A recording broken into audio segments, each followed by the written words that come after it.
بسم الله الرحمن الرحيم إنا أنزلناه في ليلة القدر وما أدراك ما ليلة القدر ليلة القدر خير من 1000 شهر تنزل الملائكة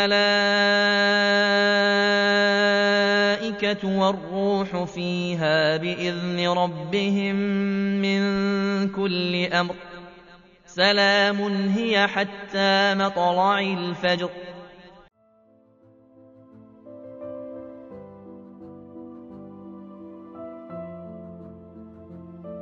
ليلة القدر أعظم ليالي العام، ليلة خير من 1000 شهر، اختصها الله بنزول القرآن الكريم وجعلها فرصة لا تتكرر إلا مرة واحدة كل عام.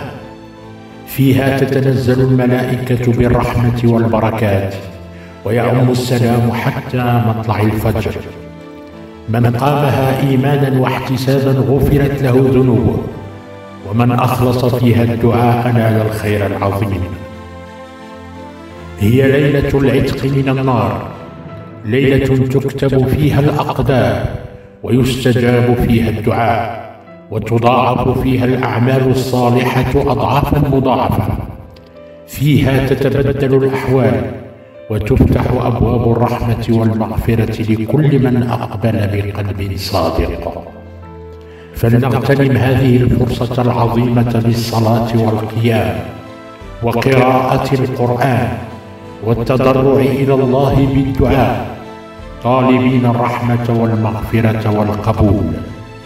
جعلها الله لنا ولكم ليلة خير وبركة، وكتب لنا فيها من فضله وكرمه ما يسعد قلوبنا في الدنيا والآخرة.